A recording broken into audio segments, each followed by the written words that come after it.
2026 தேர்தலில் வாகை சூடப் போவதற்கு ஒத்திகை பார்க்கிற பொதுக்குழு இந்த பொதுக்குழு, வெற்றிக்கு கட்டியம் கூறுகிற பொதுக்குழு, 7வது முறையாக இன்பத் தமிழகத்தில் மீண்டும் தலைவர் அண்ணன் ஸ்டாலின் அவர்களின் ஆட்சி நடைபெறப் போகிறது என்பதற்கு இந்த பொதுக்குழு கட்டியம் கூறுகிறது. அதற்காக அணிதிரட்டுவதற்கான ஆயத்தமாகிற பொதுக்குழு இந்த பொதுக்குழு.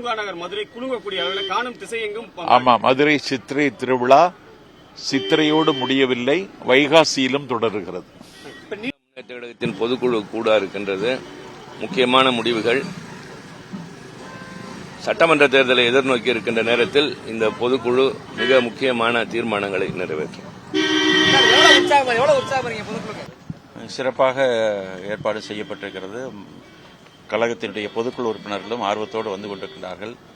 வரக்கூடிய சட்டமன்ற தேர்தலில் கழகம் மீண்டும் 7வது முறையாக ஆட்சி பொறுப்பையும் மாண்புமிகு முதலமைச்சர் அவர்கள் 2வது முறையாக முதலமைச்சரை அமர்த்துவது உறுதி என்கிற வகையில் அந்த உறுதியோடு வந்து கொண்டிருக்கிறார்கள்.